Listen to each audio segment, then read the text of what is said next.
resistência ao tédio. O sucesso, as pessoas pensam, principalmente o digital, é aquela coisa assim, picos, palcos. Comprei uma Porsche, mas o sucesso ele é muito mais construído de dias comuns, repetindo e fazendo a mesma coisa antes do resultado acontecer, para que você tenha alguns dias de pico de resultados e de palco. E a maioria das pessoas tem uma baixíssima resistência ao tédio, principalmente hoje em dia, com a velocidade de conteúdo, de informação e de perfis e de comparação. As pessoas, elas não aguentam o processo.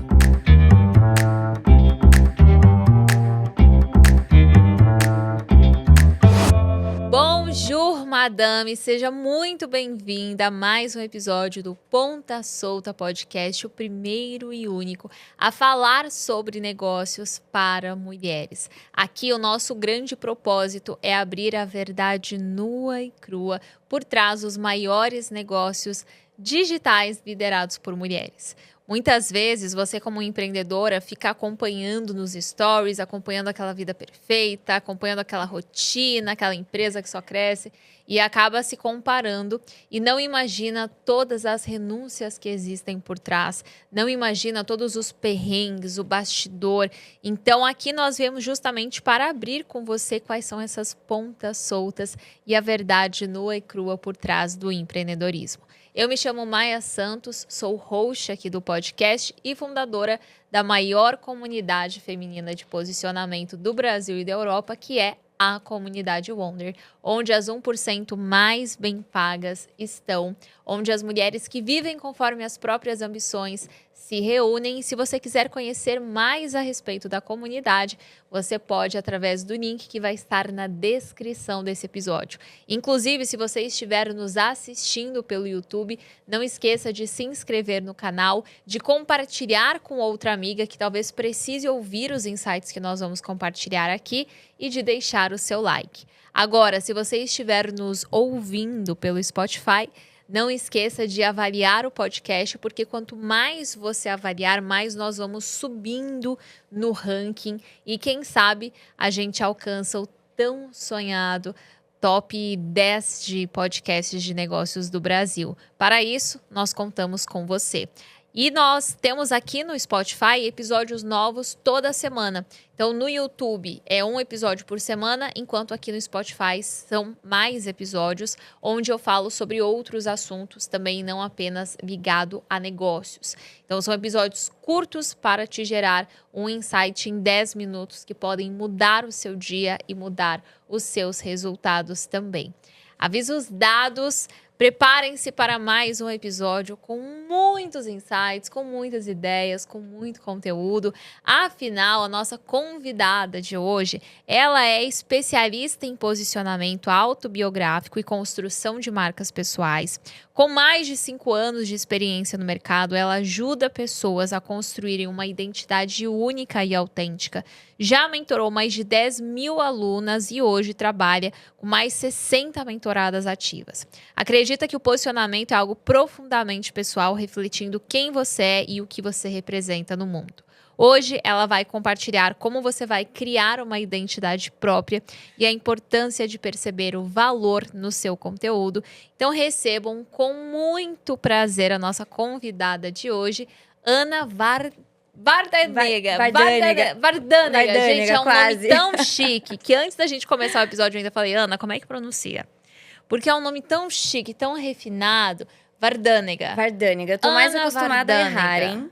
Ana Vardaniga, chiquíssima. Seja muito bem-vinda, Obrigada pelo convite. É um prazer estar aqui. Estou muito feliz de receber você aqui. E, Ana, eu queria que você começasse contando um pouco. Poxa, posicionamento autobiográfico, isso é bem específico. É bem único. E é impressionante, assim, o quanto você, de fato, constrói marcas únicas. Mas eu queria entender um pouco desse seu começo. Como você começou no digital? Quais foram as primeiras pontas soltas? Eu até lembrei de você falando com a Duda Serenini do Canva. Toda empreendedora passou pela fase Canva. Eu comecei ensinando Canva. Todas tiveram a fase. Todas. E eu comecei meio no susto, eu era advogada. E eu tava muito infeliz. E a gente precisava viajar, eu e meu marido. Na época do Brexit ali, que o Reino Unido saiu da União Europeia, a gente falou, temos a cidadania italiana, queremos fazer o visto pra gente poder mudar pra lá, precisamos ir no meio da pandemia. Eu ia ter que sair do escritório pra ir, não sabia quanto tempo. Então, a gente precisou viajar no meio da pandemia, permissão especial, etc. E a gente gastou todo o dinheiro que a gente tinha. O que a gente sabia eram nossas habilidades. Eu falava pra ele, eu não sou boa em nada. O que eu sei ensinar? Eu vou ensinar quem se formou comigo a fazer post no Canva.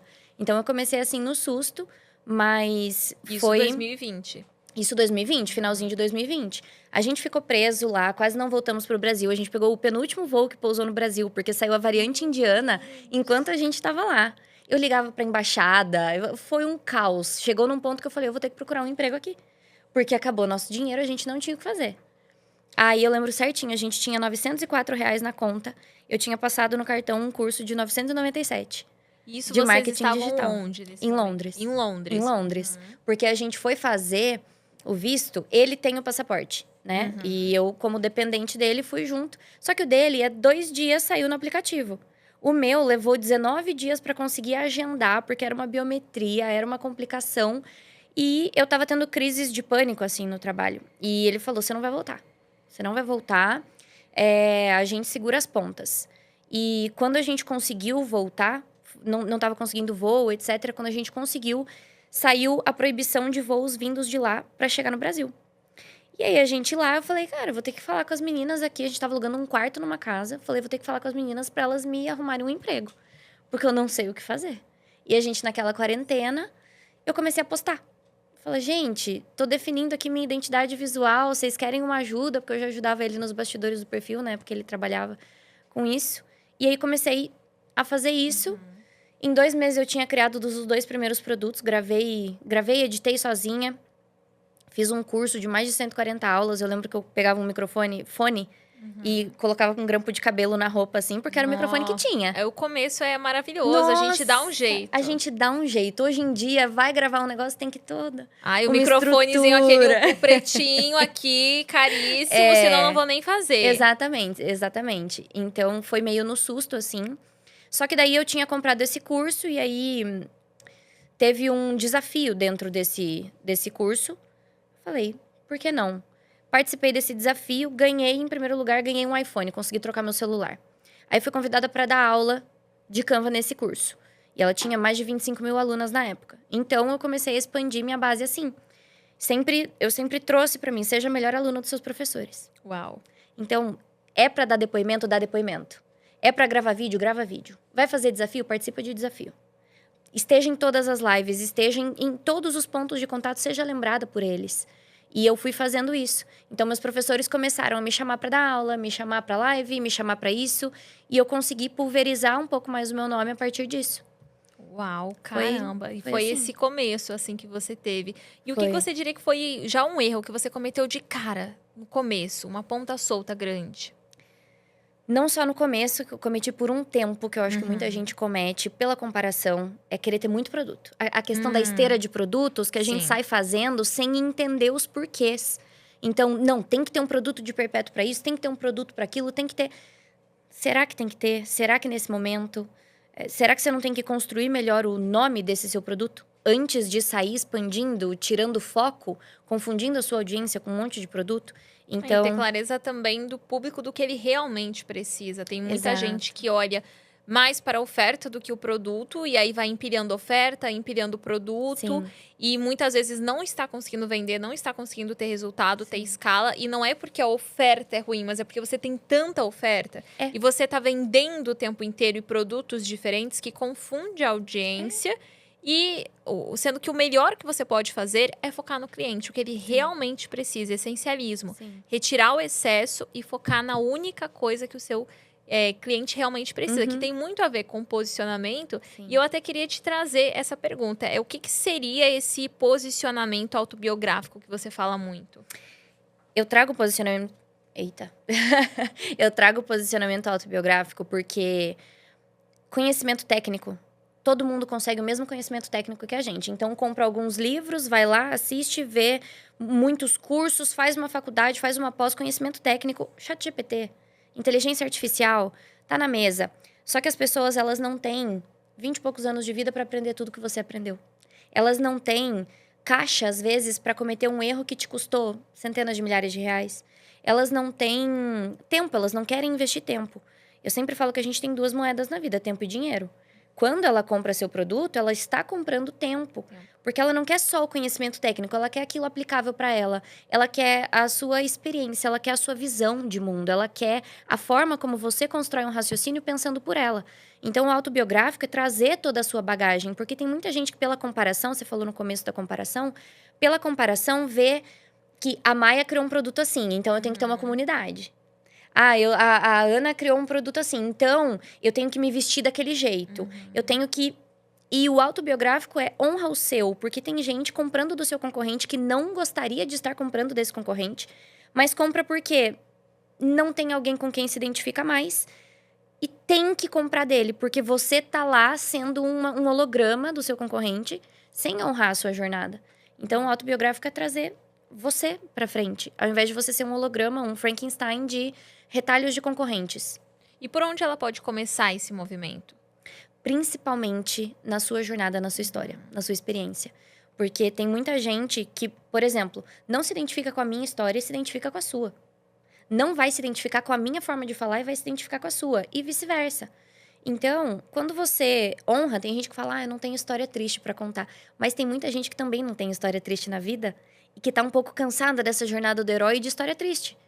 E que também quer partir de um ponto mais pra frente, ou tem uma estrutura de negócio diferente, ou tem uma visão de mercado diferente. A gente tá num momento, por exemplo, essa questão de Black Friday. Qual que é a sua experiência com isso? Como foi pra você como cliente uma vez? Então, o autobiográfico é trazer essa sua jornada como argumento para interpretar a informação técnica e aplicar aquilo na vida da pessoa. Nossa, isso que você falou da história é fundamental. Tem uma frase que eu sempre digo que é: a melhor história é aquela que você evita contar. E é justamente a que você deveria estar contando. E eu sempre conto o caso de uma aluna minha que ela teve bem esse cenário que você trouxe. Então, ela não veio de uma realidade simples, humilde, tive que passar perrengue. Muito pelo contrário. Ela fala, olha, eu vim de berço de ouro. Eu vim de uma família com muito poder aquisitivo. Eu sempre tive facilidades e acesso na minha vida.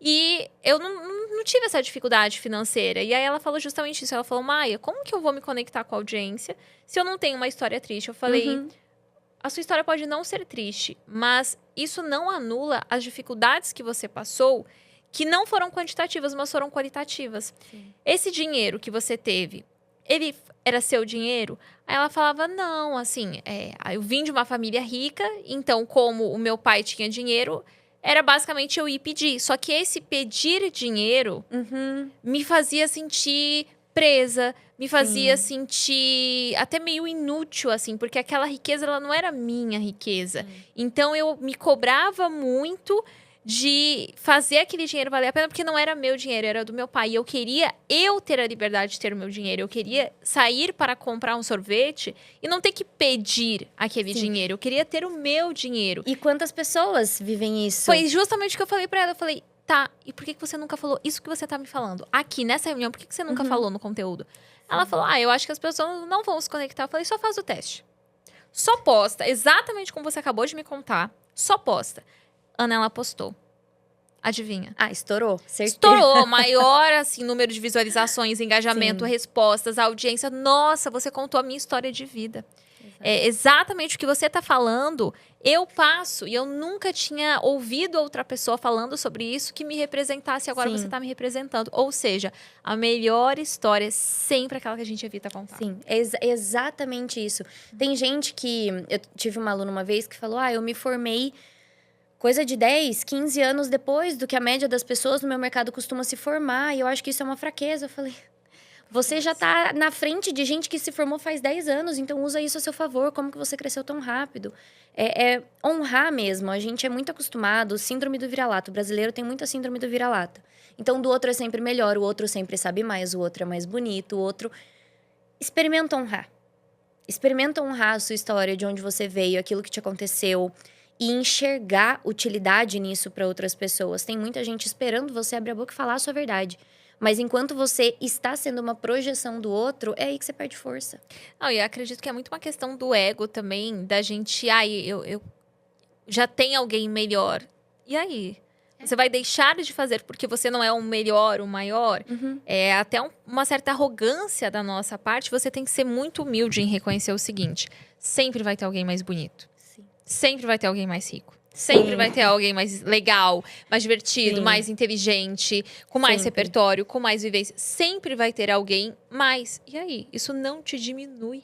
Isso não diminui a sua potência, a sua capacidade. Isso não anula você e as Sim. suas coisas boas. Então, a gente ter a humildade de reconhecer sempre vai ter alguém que tem mais. Ao mesmo tempo que nós temos o amor, assim, o cuidado de olhar pra gente e falar, ok, mas isso não me anula. Eu Sim. também tenho um superpoder, eu também sou boa no que eu faço. Sim. Eu também tenho algo único dentro de mim. E isso é muito bom, porque ter concorrente, ele prepara o mercado para você. Nossa. Ter pessoas que já fizeram antes te mostram um caminho, às vezes, do que não funciona. Então, a gente tem o mesmo nicho, por exemplo, mas não temos nem o mesmo produto. Exato. Então, se algum dia eu pensar, eu quero criar uma comunidade, funciona? Mais do que me provou que funciona. Entende? E existem pessoas procurando por soluções que talvez você consiga entregar. Você está começando agora, tem um gigante no seu mercado. O que ele não consegue entregar que você consegue? Qual é a diferença entre você e ele? Então, tem gente que se construiu e tem gente que veio do berço de ouro. Conta a sua história, porque quem veio do berço de ouro, às vezes não quer aquela narrativa do eu fiz tudo do zero. Fala, essa pessoa não vai me entender. Como que eu vou soltar na mesa que eu tenho 150 mil para investir e ela vai falar, nossa, eu demorei 6 anos para fazer 150 mil.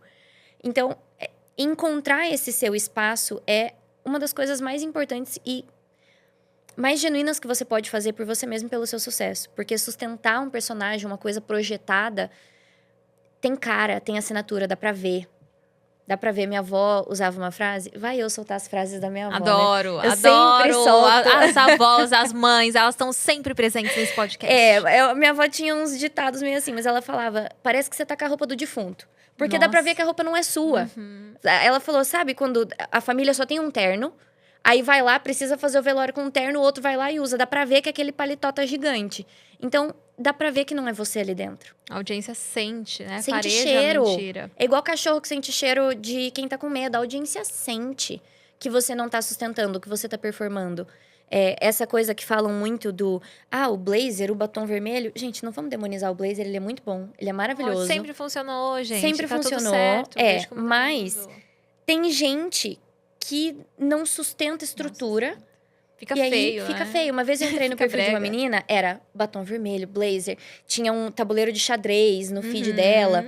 E eu falei, nossa, uma coisa bem... Um arquétipo bem governante, meio amante, assim. A hora que abriu o vídeo, ela falava... Oi, gente. Eu falei... Fica uma incoerência. E ela teria tanta força se ela tivesse com tecido fluido, assim, uma coisa mais leve, uma luz natural. Essa seria a força dela pra quem não aguenta mais do outro lado.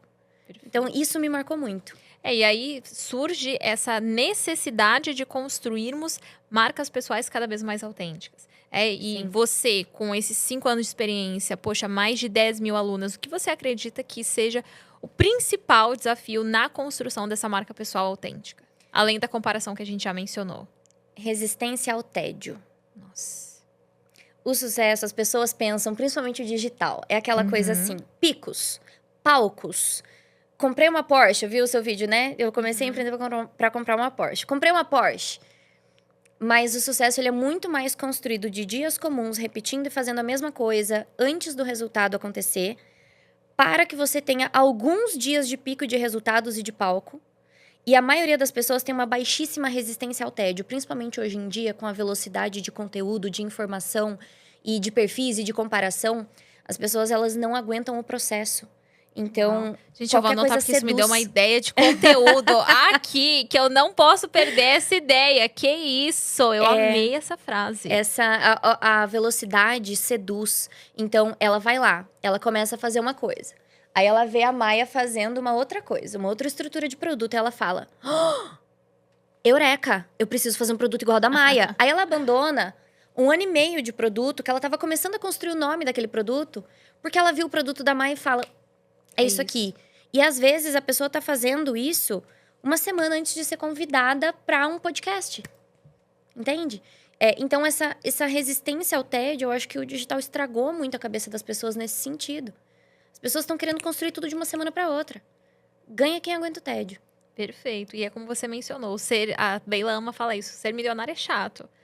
Porque assim, quando não tem aquela coisa do, nossa, abrir a conta tem 1 milhão, meu Deus, meu dia foi mais... O sol amanheceu mais iluminado, a grama tá mais verde. Quando eu abri minha conta e tinha 1 milhão, eu lembro que assim, foi um dia que eu comi um miojo, porque eu tinha tanta... É sério. Eu tinha tanta reunião naquele dia, eu tinha tanto trabalho, tanto compromisso, que não deu tempo de eu fazer uma comida direito.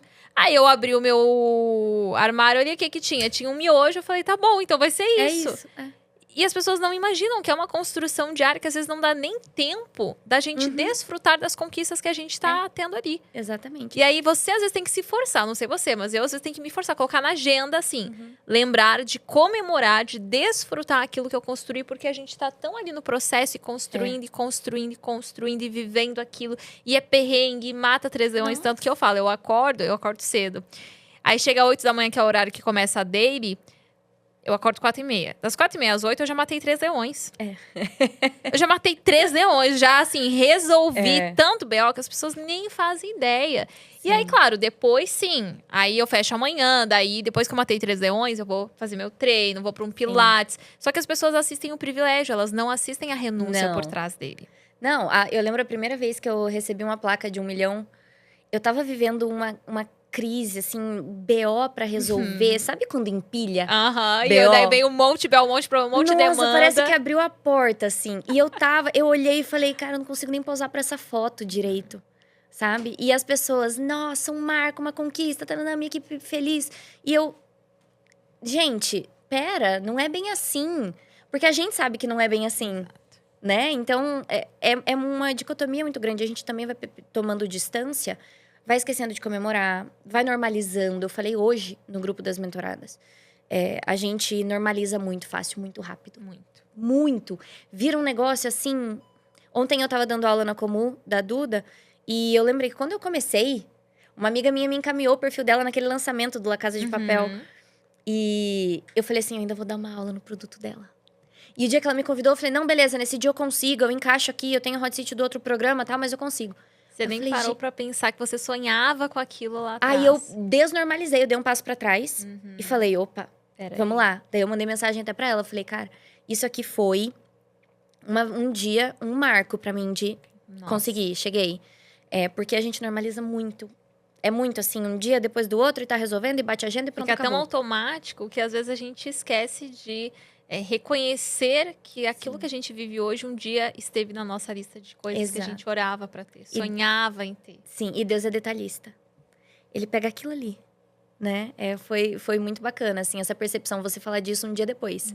Foi ontem que eu falei isso com elas. Caramba. E isso que você falou do TED também tem muito a ver com a repetição.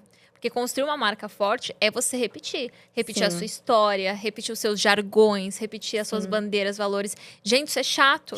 É chato pra um caramba, porque é realmente você todo dia falando, nossa, eu já falei, eu já contei essa história 500 mil vezes. Eu já falei já usei essa cor 500 mil vezes. Eu fico olhando que nem a Duda, que é do Pinterest. Eu só uso a vermelha. Eu falo, amiga, pelo amor de Deus, ainda bem que eu não me meti nessa. Que o meu brain não tá em cima de uma única cor só. Fiz, inclusive, um ecossistema com cada marca uma cor pra isso, né? Que aí eu tenho essa... Sim, você consegue ser sazonal. Fiz um hack, fui sazonal. Fiz um hackzinho. Mas é repetição. Repetição atrás de repetição. E eu tô em meio ao lançamento. E aí eu tô em meio ao lançamento. E lançamento é repetição todo dia. Não. Aí eu lembro que eu fiz um story assim, explicando como é que era o desafio. Depois de já ter feito trocentos stories explicando esse mesmo desafio. E aí era respondendo uma pergunta de uma lead que tinha acabado de chegar. E aí teve uma seguidora que me acompanha há muito tempo, Raiz, ela falou, nossa, Maia, você acabou de me dar uma aula aqui. E você nem sabe. Porque eu te vi falando desse desafio ao longo dessa semana umas 15 mil vezes. Eu já entendi ele de cabo a rabo. E ainda assim tem pessoas chegando e perguntando. Por isso que a gente tem que repetir. Tem que repetir. Ganha quem repete mais. Ganha quem repete mais. Quanto você aguenta o tédio. Ponto. Perfeito. O Hormozzi fala muito isso. O Alex Hormozzi. Pra quem não conhece, ele é um dos maiores nomes do empreendedorismo mundial hoje em dia. Ele e a esposa dele. E ele fala muito isso. Quanto você tá disposto a repetir todos os dias até dar certo. Força até dar certo. E isso vale para todas as áreas da vida. Muita gente quer comprar o tanquinho, mas não quer comprar o todo Sim. santo dia. Você dizer não pro docinho, Sim. pro hambúrguer, você treinar. Então, para a vida, isso também acaba refletindo. Aquele livro do Al Ries, Posicionamento, na época, aquilo foi escrito quando estavam saindo as televisões. E naquela época, o nosso span, a nossa taxa de atenção, era parecida com a de um peixe dourado. Naquela época, quando estava saindo a televisão com anúncios. Imagina agora. Então, a gente precisa treinar o tédio, assistir um vídeo sem acelerar, terminar de escutar uma música antes de pular. Porque se a gente não consegue consumir conteúdo até o final, você não vai conseguir construir o que você quer construir, cara. Não vai. Caramba. Porque é no micro. O macro é um reflexo do micro. Então, você tem que estar disposta todos os dias a usar a tal da cor. Você tem que estar disposta a ir lá e repetir o desafio. Explicar o desafio. Porque o nosso trabalho, principalmente no digital, que tem gente chegando todo dia o tempo inteiro, é um ciclo infinito de repetir as mesmas coisas. E enquanto a gente repete, a gente acrescenta uma coisinha a mais. Então, é uma bola de neve que você vai aumentando aos pouquinhos para você elevar nível de consciência, mas nunca perde a essência daquilo que você tem que repetir. Perfeito. Então... Perfeito. E olha, a gente falando aqui um pouco de posicionamento e traz muito essa questão da individualidade de cada pessoa, né? Reconhecer o superpoder de cada pessoa. Hoje você trabalha com um time de 5 colaboradores. Sim. Né? É um time crescendo. E como é esse processo de colaboração na criação dessas marcas pessoais, considerando a individualidade de cada pessoa? Como que vocês chegam nesse consenso de construção? Tá. Existem coisas que ninguém passa só pela minha cabeça, tá? Isso realmente é um desafio pra mim, que eu sou centralizadora nesse sentido. Uma ponta solta atual, centralização. Exato. Porque eu gosto de ter muita atenção. Porque, como eu trabalho com autobiográfico, eu preciso saber. Eu preciso entender, inclusive, assim... Fulana não vai conseguir aplicar isso aqui porque ela tem criança que ela tem... E ela trabalha 2 dias da semana fazendo tal coisa que compromete o tempo dela. Então, eu estou bastante ainda, porque meu modelo de negócio é bem próximo. Mas as pessoas que têm contato direto com elas... elas nunca são viciadas demais por outro método. Então, a minha tutora de conteúdo, por exemplo, ela é minha aluna desde o meu primeiro produto de posicionamento e foi o começo dela. Então, ela aprendeu toda a metodologia comigo, ela aprendeu a construir narrativas, aprendeu o universo visual. Aí, ela aplicou, teve muito resultado. As meninas começaram a falar, meu Deus, ela é muito boa. E ela quis daí migrar para esse lado de narrativas. Eu falei, vem cá. Então, eu quero você como tutora. Então, todo mundo que tem contato com elas respeita muito o método e sabe exatamente como que a minha cabeça funciona. Perfeito. Por isso que eu demoro muito para encontrar as pessoas para delegar, sabe? Porque elas precisam seguir exatamente a cultura que eu construo com elas. Então, esse é um desafio atual para mim. Caramba, e é um desafio de muitas empreendedoras, na verdade. Nossa. A questão da centralização, principalmente quando a gente tem muito esse viés de querer de fato gerar transformação. Sim. Querer de fato gerar resultados. Sim. É uma mentalidade de você entender que existem pessoas que vão fazer melhor do que eu. Sim. E é um processo para encontrar essas pessoas. E encontrar essas pessoas, porque a gente se preocupa. E às vezes elas pensam, nossa, ela contratou uma pessoa para ajudar a gente aqui na mentoria. Ela não sabe o quanto de responsabilidade a gente sabe que tá entregando para essa pessoa e que a gente fica assim, ó, será que tá entregando? Será que tá fazendo? Será que tá dando certo? Será que elas estão gostando? Será que vai funcionar? Será que... Tem um alinhamento de valores também. Exato. Então, por mais que você faça, esquadrinhe aquilo ali, você precisa testar, validar e até encontrar essas pessoas. Então, gente, quando aparece alguém do time, alguém que a sua mentora confiou para entregar algo para você, não foi tirado de vozes da nossa cabeça. Teve muito processo por trás, muita entrevista. Muito. E sabe, Ana, tem algo que você faz que eu acho assim, surreal, que você integra muito bem.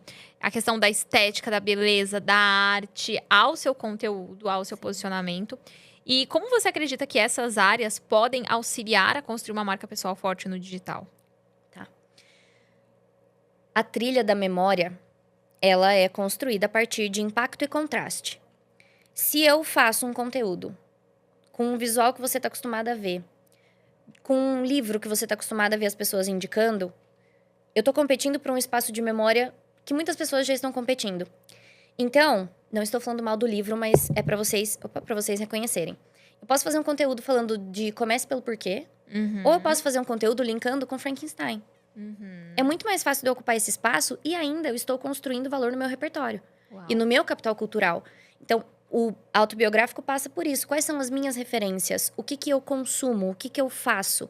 O que faz parte da minha história e da minha jornada? E como isso vai ser moldado para minha comunicação e como isso vai ter a ver com a utilidade que eu quero passar para as pessoas. Ao invés de usar referências aleatórias, a gente usa aquilo que nos construiu. Então, eu posso usar isso. Uma pessoa que trabalha com styling, ela pode usar a história do Demna, que foi que é, né? Foi não, que é um criador da Balenciaga, diretor criativo, acho que é esse o cargo dele, da Balenciaga, que tem uma história controversa, tem peças icônicas. Se eu fosse para esse lado fashionista, para esse lado de um branding mais disruptivo, eu usaria essas figuras. A gente usa muito daquilo que a gente é construído. Então, eu cresci no meio da arte. A minha avó era uma artista. A gente pintava quando a gente ia pro sítio.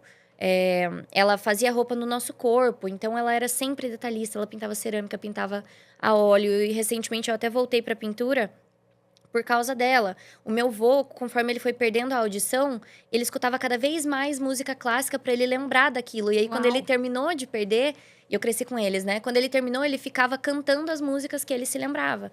Então, isso me construiu. A gente usar o que nos construiu, moldando isso para nossa mensagem, torna muito mais fácil criar o contraste entre você e a sua concorrência. Perfeito. E falando nessa questão de contraste, o que você percebe, assim, que é um contraste muito grande entre as marcas que se destacam e aquelas que não fazem barulho nenhum? Uma narrativa autobiográfica central muito forte. O que seria isso? Um porquê. Um porquê muito forte. Uma história, um pano de fundo emocional muito forte. Igual a Nike tem. A Nike, eu falo que ela é a marca dos que tinham tudo pra não dar certo. Então, se você vê um manifesto da Nike, é a Serena Williams, e eles falam, não seja só uma menina que tinha uma origem pobre e que é uma boa jogadora de tênis. Seja a melhor de todos os tempos. Aí ele usa um exemplo de um cara que ganhou o Ironman, batendo recorde e teve um tumor no cérebro. Então, ele começou a fazer exercício nessa recuperação. E ele usa, não seja simplesmente um cara que usa exercício para se recuperar. Seja o melhor de todos os tempos. Não sonhe em usar a camisa do jogador tal. Sonhe que esse jogador queira usar a sua camisa. Uau. Então, ele pega o underdog, né? Aquela figura do underdog, o cara que tinha tudo para dar errado. E esse pano de fundo emocional, sempre que você tá buscando performance, você fala, eu vou conseguir isso aqui. Aquele estilo. Aquela sede, aquela garra. É a Nike. Você sabe associar isso. Mas a Adidas já tem uma pegada mais fashionista. Ela não patrocina uma corrida de performance. A Adidas patrocina com a Bianca lá, de lookinho, maquiada, com o corta-vento cropped. Então, ele tá pensando muito mais num cenário fashionista do que num cenário performance. Então, você ter esse porquê forte é muito magnético para as pessoas. Por exemplo, você tem um porquê muito de o 1% que você falou, enriquecer mulheres. E quanto mais mulheres, isso é um porquê muito forte. E a sua jornada prova isso. Eu já tenho um porquê diferente, mesmo a gente sendo o mesmo nicho. Eu já falo, eu quero que mulheres percebam o potencial delas, mas a minha comunicação não é para quanto mais. Vamos lapidar isso aqui, entra na escala de valor, é para poucas. Entende? Então, já é um cerne da coisa diferente. Total. Que separa o joio do trigo, que cria esse contraste. E a mídia que vai escolher, que nem você mencionou ali a questão da Nike.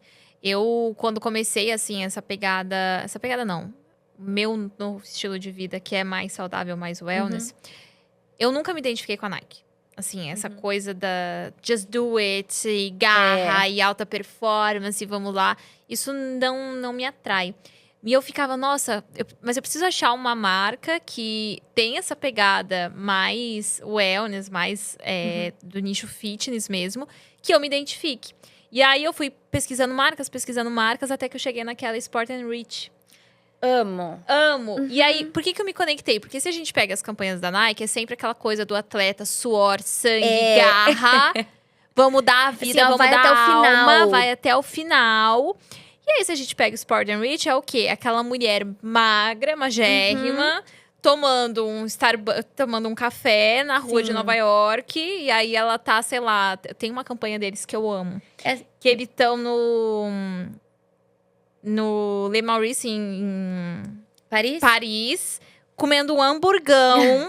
Tipo assim, nunca você vai imaginar uma campanha de uma marca esportiva comendo um hamburgão deitada na cama do hotel. Sim. Ou caminhando pelas ruas de Paris. Ou inspirado numa foto de paparazzi da Princesa Diana, sabe? Você não vai imaginar isso. Só que eu me conectei muito mais com essa pegada. Não é nem fazer pela performance, por carreira, ou não sou obrigada. Não sou obrigada, é isso. Tô Não fazendo sou porque obrigada. eu quero, Eu tenho tanto meu dinheiro, eu tô jeito. tão de boa, eu tô tão realizada na vida que eu Sim. posso sair com a roupa de academia a hora que eu Sim. quiser e me vestir como eu quiser, porque eu não preciso mais provar. É isso. Não preciso mais provar não é a cara nada a do tô ninguém. tentando, tô buscando, é o...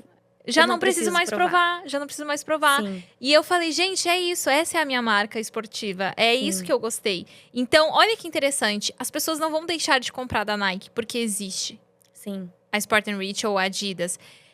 O cliente, ele vai escolher. vai.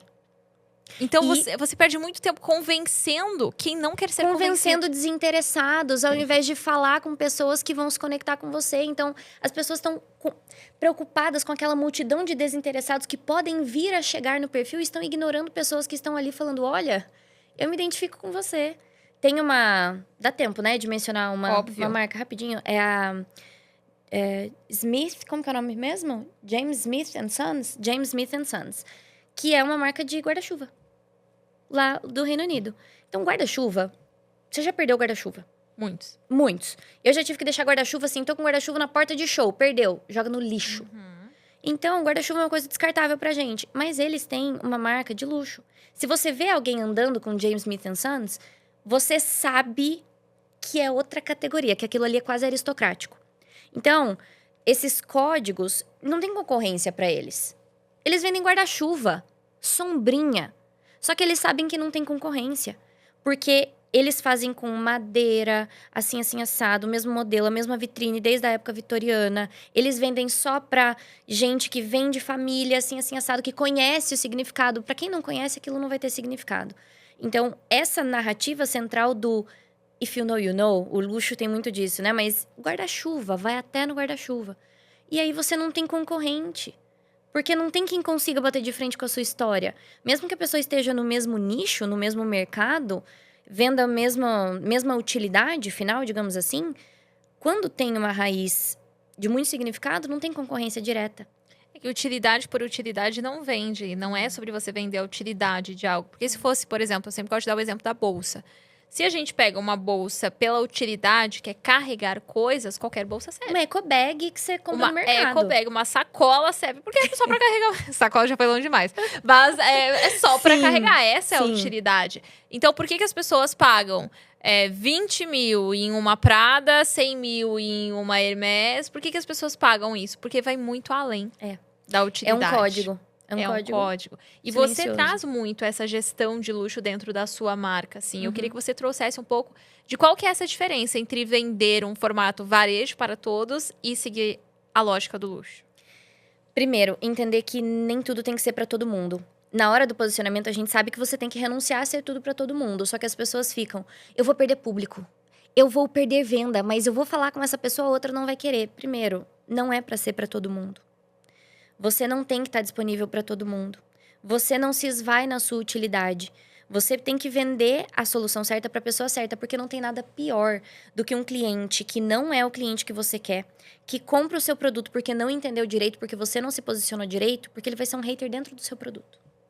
Então você precisa entender com quem que você tá falando. Eu tô rezando missa pro padre, porque o seu público já sabe disso, né? Mas você tem que entender. É repetição. É repetição. A gente tem que repetir. Você tem que entender pra quem você tá falando, porque essa pessoa valoriza coisas diferentes que a outra valoriza. Então, o meu público gosta muito, por exemplo, que elas não veem quase nenhum logo. Eu sou muito discreta nisso. Uma vez eu perguntei numa imersão, falei, o que vocês associam a mim? Uma delas falou, um quiet luxury. É um outro lado, não foi... Essa parte não foi nem intencional. Mas é porque eu sempre tive esse lado de me vestir assim, de gostar mais disso. Enquanto tem pessoas que precisam ver a prova. Porque são públicos diferentes. Exato. Precisa ver a prova daquilo ali, precisa ver aquele logo e saber de que marca que é. E não tem certo ou errado. Tem o que eu estou disposta a comunicar e o que o outro está disposto a comunicar. Perfeito. É você entender isso. Não, excelente. E quando a gente pensa assim nessa construção do luxo, é você entender que, ok, eu não sou para todo mundo. Tem que abrir mão de ser pra todo mundo. Gente, ninguém agrada todo mundo. Não tem marca que agrade todo mundo.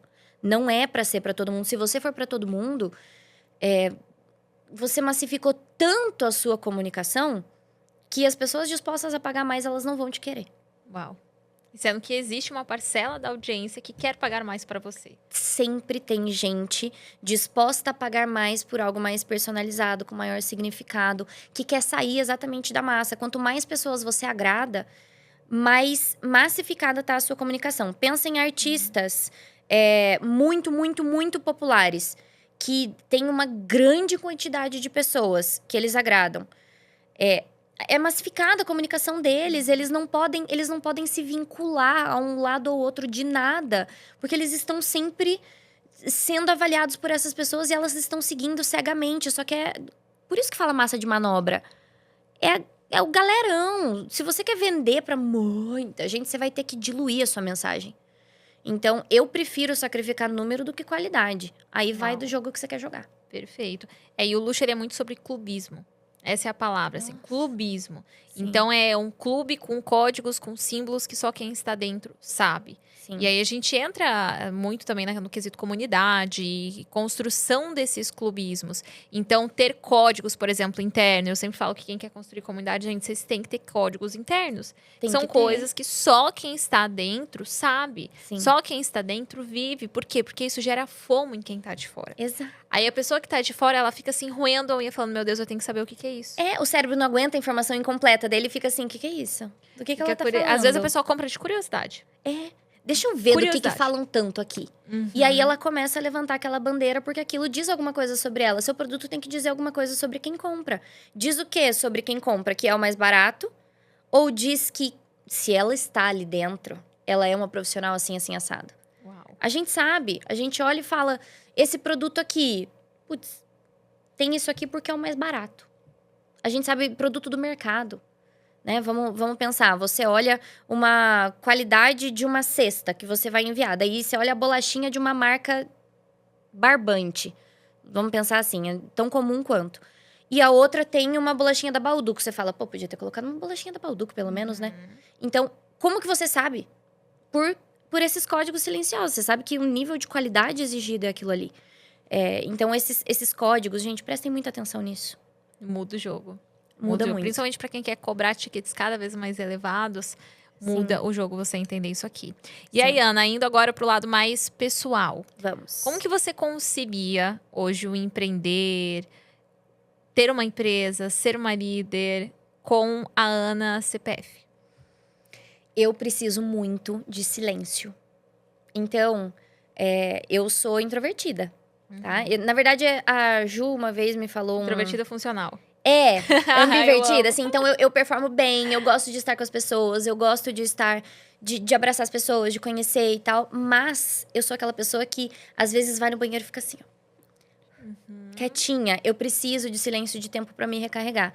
Então, até a minha equipe sabe. Semana que vem a gente tem encontro das mentoradas. A minha agenda tá inteira assim, ó. Fechado encontro, fechado encontro, fechado encontro. Aí, a próxima tá 3 dias fechados também. Porque já tá uma piada interna disso. Você vai precisar de alguns dias pra se recuperar. Então, eu concilio criando momentos de silêncio e criando momentos pra mim. Porque uma das maiores ciladas do empreendedorismo, que se ninguém te contou, tô te contando, é que você acha que você vai ter mais liberdade de tempo, só que você vai querer encaixar trabalho em todo esse tempo. Então, você vai deitar pra dormir e você vai pensar, eu devia estar produzindo. Eu deveria fazer um post agora, eu deveria ter uma ideia aqui. Uma autocobrança excessiva. Nossa, você não consegue ir num jantar sem pensar, esse prato deveria me render um post. Não fiz um story. A gente se torna insuportável. Exato. Só que daí você não tem tempo pra você. E o negócio que você criou porque você queria liberdade não te entrega essa liberdade e não te permite viver da forma como você quer viver. Então, esse é um equilíbrio que quanto antes criar, mais fácil. Porque depois, o nível de autocobrança, a régua subiu demais. Então, você espera o absurdo de você. E qualquer pausinha vai te soar absurda. Então, equilibrando. Então, eu faço pintura. Eu leio muito. Eu sempre tiro momentos de silêncio. Até pro meu marido, às vezes, ele vem Num dia que eu fiz um hot seat de muitas horas e tal, ele vem e eu falo... Não, e eu acredito que talvez vocês tenham um pouco dessa dinâmica. Quando eu namorava, eu tinha... Agora eu sou uma mulher solteira, gente. Ser solteira em 2025 é difícil, Gente, tá? é puxado. Tá, puxado. Não vou ficar repetindo isso aí. Crente de escassez, ó. Tá. Tô identificando. Sempre tem Não é difícil. Tem um sempre tem italiano 1%, me esperando. Tem um 1%, italiano multimilionário me esperando. Eu sei, eu creio, Deus. Receba. Justo. Receba meu pedido. Mas enfim, quando eu namorava, o que acontecia era muito assim... Como a gente passa o dia inteiro decidindo, chega um momento do dia que a gente não quer decidir nada. Então, assim, nossa, tem que escolher um filme. Escolhe. Tem que escolher o que a gente vai jantar. Escolhe. Eu simplesmente não quero decidir. Eu acho que pra mulher isso é fundamental. Nossa. E encontrar um parceiro que entenda isso. De que chega final do dia, a gente teve que ser tão leoa no negócio. Sim. Chega final do dia, a gente só quer ser cuidada. A gente só quer que alguém escolha... Que alguém faça tudo porque você não aguenta mais. É de tanta pressão que você coloca. Você quer ser esposinha, né? Você quer ser menininha. Isso é muito verdade. A gente tá numa posição de liderança ali. E isso traz muito uma energia mais masculina, né? E aquela coisa de dar direcionamento, de precisar ter as conversas difíceis e guiar negócios. No fim do dia, a gente precisa dessa compreensão e de que alguém cuide. Eu acho que eu nunca amei tanto meu marido quanto o dia. Eu não lembro que entrega que foi. A hora que eu saí, tinha uma barca de japa, assim, me esperando. Nossa! Eu falei, gente, eu casei certo. Este homem sabe conquistar essa mulher. Ele sabe, assim, ele me lê muito bem. E ele sabe quando eu não quero decidir, quando eu não quero conversar, quando não é pra tocar naquele assunto. Então, isso é uma parte muito importante. Alinhar com a pessoa que tá do seu lado essas questões, porque às vezes ela não adivinha. Não tem como, ainda mais homem, não vai adivinhar assim. Exato, e você se acha muito sozinho, você espera uma atitude assim, assado dele, e ele aprendeu de outro jeito, ele funciona de outro jeito. Né? Então, alinha isso com a pessoa. E eu vejo também que a gente tem que tomar... Você falou um ponto, assim, que foi, nossa, crucial. Que é que muitas vezes a gente não consegue viver o momento, porque a gente tá muito focada no negócio. Então, nossa, eu tô num restaurante... E aí, eu amei o fato de que tem essa apresentação. E tem que nem esses dias eu fui em um restaurante que ele era 2 andares. E aí, o segundo andar chegava a um determinado horário da noite. Ele virava tipo uma baladinha, mas você tem que ter um convite especial pra entrar. Um negócio super clubismo, assim, super exclusivo. Eu falei, nossa, que estratégia genial. Você tem que voltar tantas vezes pra receber o convite, pra estar no. É quase comprar uma Birkin. Exato. É uma disputa pra você fazer parte daquele clubinho. Sim. Eu falei, nossa, que estratégia genial, tem que fazer um conteúdo disso. E aí, você tem que se policiar. De não querer comercializar tudo. Não querer comercializar todos os momentos. Porque existem momentos e existem coisas que elas devem servir apenas a você. Sim. Então, isso é algo que eu falo muito, assim, até da minha família. Eu falo... eu cuido ao máximo pra não expor, sabe, os meus pais mais do que deveria. Porque quem escolheu a exposição fui eu e não eles. Sim. As minhas amigas também. Então, eu busco ter esse cuidado de não expor demais e não comercializar coisas demais da minha vida. Porque vai se tornando tão natural. Hoje, pra mim, é tão simples gravar um story. Produtizar um hobby. Produtizar, criar uma narrativa de algo que aconteceu no meu dia. É tão simples. É muito fácil. Tão fácil, tão natural, que você esquece que existem coisas que elas não têm que ser comercializadas. Elas não precisam se tornar uma narrativa. Tem muita gente que tem dificuldade de começar isso. Nossa, meu dia, minha rotina é muito simples. Não sei transformar isso em uma narrativa. Só que o problema é quando você aprende. Porque é um drive mental que se instala. Você Exato. aprende a pensar naquele trilho. Eu sempre falo, sabe caminho de boi no sítio? Que o boi vai passando um em cima do outro, vai virando aquela trilha de grama pisada, queimada. E simplesmente ele depois sabe por onde pisar. Então, a nossa cabeça vai criando esses caminhos de boi. O exemplo, né? Não, muito bom. Amei. 10 de 10. A nossa mente vai criando isso. E eu passei por isso até com o meu clube do livro. Eu criei... Eu não lembro nem quando foi. E por 2 anos eu fiquei o ano inteiro lendo aqueles livros. E eu falei... Tinha mês que eu queria ler outro. Eu falei, cara, eu produtizei um hobby, uma coisa que era gostosa pra mim. Aí eu fiquei sem 6 meses. Aí eu senti falta. Falei, tá, eu entendi que pra mim é uma coisa, é até um legado. Daí eu tirei um pouco a pressão. Então a forma como eu encontrei querem ler comigo, porque começaram a pedir, elas acostumaram, querem ler, tudo bem, teremos o Clube do Livro. Mas eu não vou fazer disso uma estratégia, um lançamento, um tráfego, um negócio assim. Você quer ler? É isso aqui, eu abro uma vez a cada 6 meses, pronto, acabou. É isso. Porque... Senão a gente cria problema pra gente mesmo. E é um Começa peso. Às vezes assim, e é muito interessante essa questão da autocobrança, que é de praxe, toda empreendedora passa. Sim. Você é mulher, você empreende, a autocobrança é sua melhor amiga, infelizmente. Nossa, é a maior é a que mais convive com você. É a maior companheira de todas.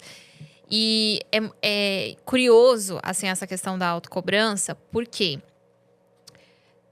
por muitas vezes são coisas que você colocou na sua cabeça. Então é um prazo que você colocou na sua cabeça.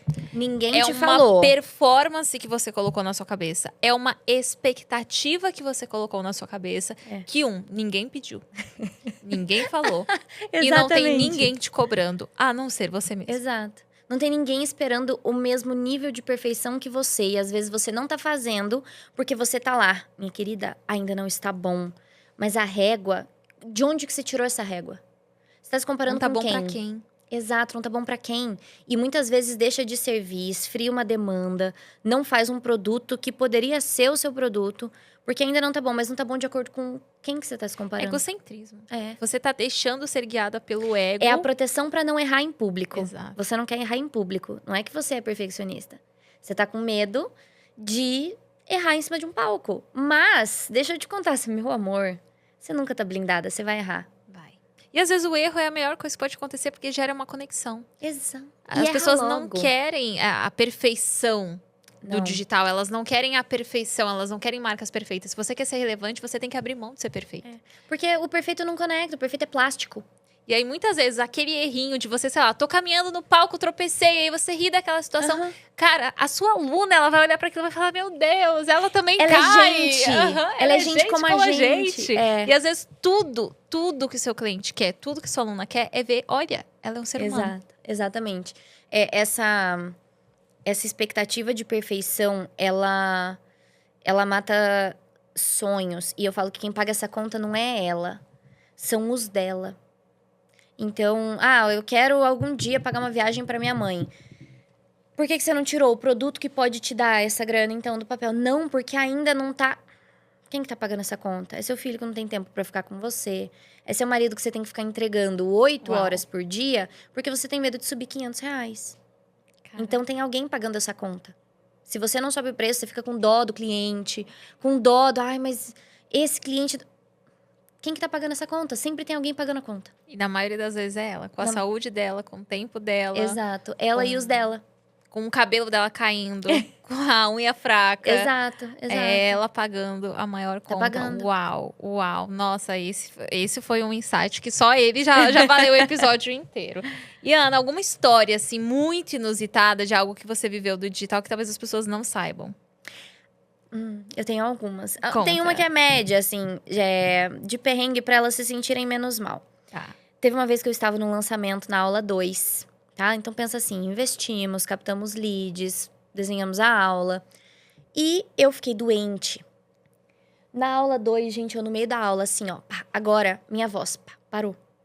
E eu comecei a ter uma crise de tosse, e a equipe entrou em desespero. As alunas falavam, meu Deus, você tá bem, meu Deus, você tá bem.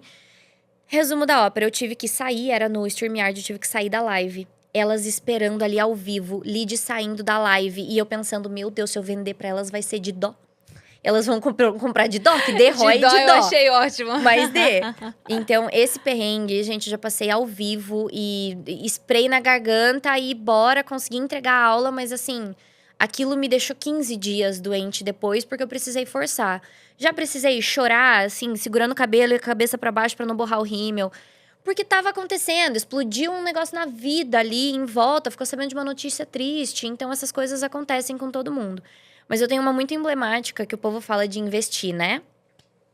Quando a gente se conheceu no Mastermind. E quando a B me mandou o convite pro Mastermind, eu tinha acabado de entrar numa mentoria, mas foi assim. Ela me mandou uma mensagem. Eu queria falar com você. Eu falei, ok. E sumiu. Nesse meio tempo, teve um evento. Nesse evento, teve um pitch de uma mentoria. Foi minha primeira mentoria no digital. Eu fiquei deslumbrada com o pitch. Fui lá e sim, passei o cartão. Na época tinha sido 30 e poucos mil reais. E eu tinha investido assim, ó, meu Deus, o que eu tô fazendo? Uhum. O que A eu tô gente sempre fazendo? faz isso, né? Passa o valor e fica, meu Deus, Exato. maluco, isso aqui dava um carro, isso aqui é a Exato. entrada de um apartamento. Calma que piora. Uhum. E aí, eu sempre falo que a Bê investiu em mim na baixa. Porque ela enxergou um potencial ali, porque na época eu tava alcançando ainda esse lugar. Aí, uma semana depois, ela mandou, então, a gente tá querendo master, eu queria te convidar, não sei o quê. O gap entre ela me mandar a primeira mensagem e a segunda, eu tinha investido numa mentoria. Eu não achei que ela fosse me convidar pra investir em alguma coisa. A hora que ela me mandou aquela mensagem, eu pensei assim, cara, não tem como eu falar Errou. não. Não tem como eu falar não. Porque eu preciso me colocar nesses lugares, eu preciso conhecer essas pessoas, eu preciso enxergar onde que dá pra chegar pra eu querer me esticar. Porque senão fica muito confortável. E aí, em 2 semanas, eu tinha investido mais de 80 mil reais. Pensando assim, ó. Meu Deus. O que eu tô fazendo? Eu nunca tinha investido nem na minha primeira mentoria. Na verdade, eu tinha feito a mentoria dela, mas tinha sido um concurso do ZD. Que eu falei, eu vou ganhar. Uhum. Vou ganhar. Fui lá, ganhei. Fui uma das escolhidas. Então, isso, gente... Se você sente frio na barriga de investir, não tem frio na barriga maior que esse, tá? Em 2 semanas... Eu meti o louco, mas foi uma das causas de maior crescimento em menor quantidade de tempo pra mim. Porque a gente precisa treinar e investir, porque senão o nosso cliente não vai pagar pra gente. A gente não fala preço com confiança. Se a gente nunca investiu aquilo. Você tem que falar impostora. assim. Você se sente como impostora. que eu vou cobrar 10 mil se eu nunca investi 10 mil em mim? Exato. E aí eu lembro que a primeira vez que eu sentei na mesa com aquela mulherada, eu trouxe uma questão do meu negócio e elas falaram, faz isso, faz aquilo. Eu falei, tá bom. E fiz. Eu nunca tinha feito um resultado daquele em tão pouco tempo. Então, me faltava acessar as mesas e as pessoas certas. Ali eu vi que não dá pra você ficar sambando, ensaiando e negociando com o que você quer. Você tem que decidir. E fazer acontecer. Você tem que ser obstinado. Você tem que ser obcecada. Obcecada. No meu papel de parede do celular tá escrito obsessed. Obcecada. Mas tem que ser. Porque se você não for obcecada e tomar todas as decisões para aquilo, Sim. para aquele resultado... E até uma expressão não tão elegante, né? Mas ser faca na caveira. É. Eu amo que o meu head de operações, ele sempre fala isso. Ele fala, eu gosto de trabalhar com você porque você é faca na caveira. Ele sempre fala isso nos feedbacks. E eu fico, oh, meu Deus, eu gosto de ouvir isso. Mas você tem que ser meio obcecada mesmo. Tem. É a nível assim, eu vou fazer isso aqui independentemente do que aconteça, da situação. Porque se você não for, se você for mediano, o resultado vai ser mediano. Você não pode se dar outra opção. Qual que é a opção? Quando falam pra mim, eu não sei, eu falo, tá, qual que é a opção? Eu não tenho outra opção. Eu cancelei minha OAB. Cancelei. Não tem outra opção. Essa. Não, e falando assim, digital, a gente fala muito de posicionamento, de medo de desagradar. E esse medo de desagradar, ele vem acompanhado de críticas. Uhum. Você já teve, assim, alguma crítica muito forte que mexeu com você, que você fala assim, nossa, isso aqui doeu? Olha, eu blindo muito o meu círculo próximo. Então, eu não tenho pessoas que se sentem confortáveis de me fazerem críticas destrutivas. Uhum. Às vezes, isso aqui não tá legal, tudo bem. E crítica de, conteúdo, alguma coisa assim, eu sinceramente, às vezes na hora dá uma chacoalhada, mas hoje eu nem consigo lembrar. Mas eu acho que pior do que o que foi dito foi de quem, pra mim, a pior crítica até hoje. Que não foi, na verdade, sobre mim, foi uma pessoa muito próxima que falou que eu ia mudar muito, né? E me cortou. Porque não conseguiu lidar com o fato de eu falar, mesmo que essa seja a sua opinião, eu escolho seguir. Eu escolho fazer isso aqui. Então, o de quem, pra mim, foi mais dolorido do que o quê. Nossa. Sabe que eu já tive o caso de uma amiga, assim, era a minha melhor amiga na época. E foi uma das coisas, assim, mais difíceis de ler, porque não tinha o que fazer. Eu entendi, mas não tinha o que fazer. Eu comecei a crescer muito. Uhum. E ela começou a enfrentar muitos problemas na vida dela pessoal.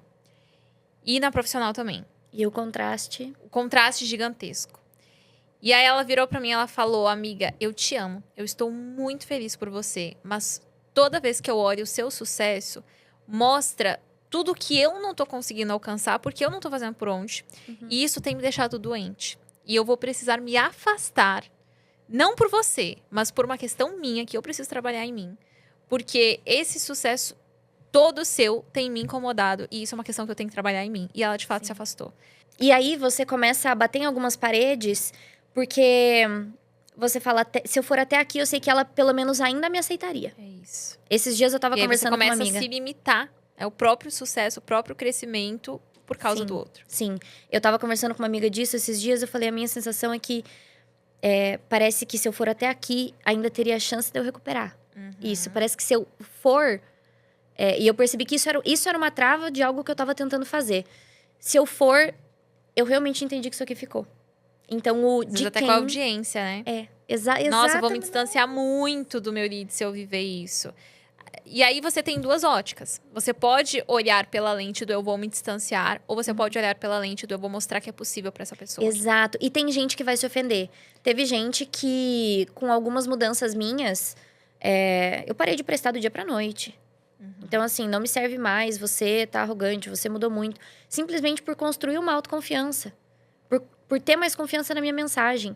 E eu tenho uma mentorada que estava nessa época. E esses dias ela falou, na época, pra gente... A gente acompanhou a mudança e até pareceu que você se distanciou tanto, mas eu entendi que era amadurecimento, por isso eu escolhi voltar. Então, ela foi minha mentorada há 2, 3 anos e voltou agora. Então, tem gente que fica, que se inspira, que entende. Mas todo passo que você dá, todo degrau que você sobe, talvez sua persona também precise subir alguns degraus.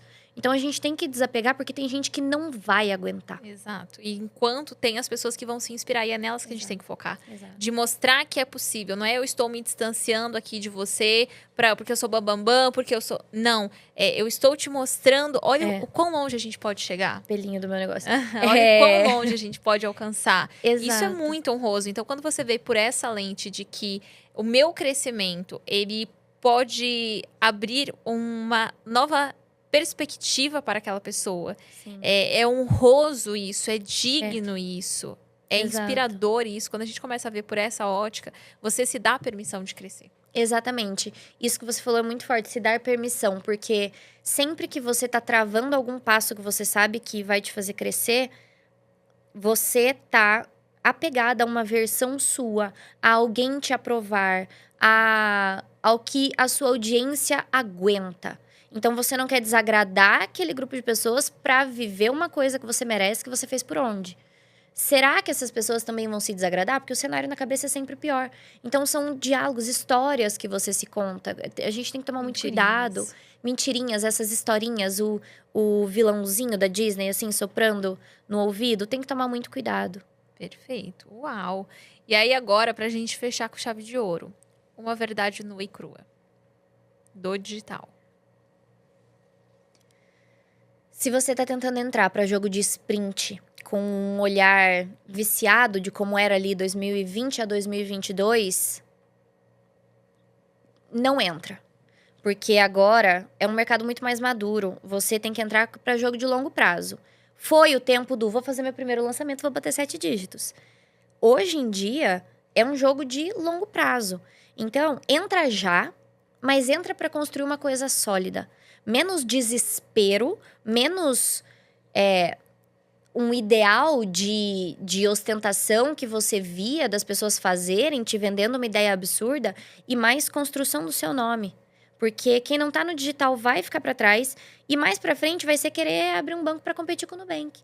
Então, você tem que entrar... Entra agora. Nunca teve um momento melhor por causa da quantidade de informações disponíveis. Mas não é sprint, é maratona.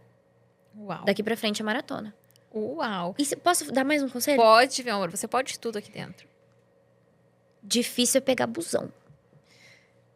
Tá? Isso é uma coisa... Bate mesmo, porque isso eu falo. Cara. Gente, difícil é pegar busão, é fazer obra, criar conteúdo é difícil. Pô, minha filha. Difícil é bater laje, cara. Difícil...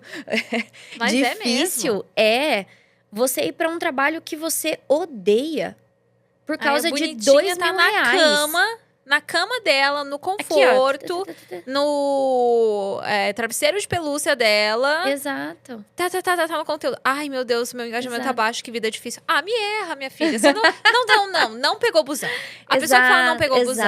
Exato. Então, empreender não é fácil. Mas difícil mesmo, Não é você enfrentar um mês que você não bateu meta de vendas. Porque todo mundo já teve mês que não bateu meta de vendas e precisou corrigir comercial. Precisou corrigir comunicação. Percebeu que bateu a meta no mês anterior e deu uma descansada. Difícil, cara. Difícil é fazer um negócio que você não gosta. Difícil é vender sua hora e sentir que não tá valendo. Difícil é aguentar dependente, desaforo. Às vezes tem aquela pessoa que tá morando na casa da sogra. Exato. Tendo Então, que aceitar desaforo o dia inteiro. Exato. Então, Isso é difícil. fazer seu caminho é um difícil diferente, mas vale a pena. Então, pensa sempre em longo prazo. Compensa. Escolha seu difícil. Escolha seu difícil. Amei. Estou impactada com esse episódio, hein? Vocês não estão entendendo. Amei. Assim, muito leve, muito gostoso o papo. Você é maravilhosa. Amei, obrigada. Aqueles episódios que eu vou rever pra ficar aqui, ó, ideia de conteúdo. Porque você foi falando, eu fui tendo várias ideias de conteúdo, já pensando aqui, ó, isso aqui vai dar um excelente post. Ana, obrigada. Obrigada pelo seu servir, pelo seu tempo, pelos insights, por todo o seu conhecimento, pela sua história que você compartilhou aqui. Meu muito obrigada. E que você compartilhe suas redes sociais aqui pro pessoal te acompanhar. Obrigada. Primeiro, obrigada pelo convite. É uma honra. Para todo mundo que tá nesse mercado, vocês sabem a importância da Maia. De abrir muitas portas para esse mercado, para muitas profissionais. Eu lembro de você quando eu comecei, e você já tava, acho que você já tinha criado a Comum. Quando eu comecei nesse mercado, vamos colocar 2022 ali, acho que você já tinha Comum, né? 2021, então, final de 2021. É muito bacana, seu trabalho é maravilhoso. Obrigada pelo convite. E Ana Vardânega, como ela disse. Dânega. Agora eu tô pegando. Se pesquisar Ana Var, já aparece. Então, facilita um pouco para vocês. Perfeito. Muito obrigada. Obrigada, meu bem. Obrigada. E para você que está acompanhando aqui, compartilhe quais foram os seus insights desse episódio. Tenho certeza que surgiram vários aí ao longo da nossa conversa. Não esqueça de se inscrever aqui no canal, de avaliar o podcast no Spotify para que a gente continue a crescer cada vez mais e acompanhar os nossos episódios, pois toda semana estamos aqui servindo sem falhar, extremamente constantes, repetindo sem parar, porque repetição é a chave, sendo imunes ao tédio. Eu amei isso, vou levar essa frase para a vida. E vai ser um prazer receber você aqui dentro do nosso podcast. Então, não esqueça de acompanhar e de me acompanhar nas redes sociais, @maiasnts em todas as redes sociais. Estamos lá desde Pinterest, YouTube e Instagram. Estamos lá para você acompanhar. E nos vemos no próximo episódio. Um beijo. Tchau, tchau.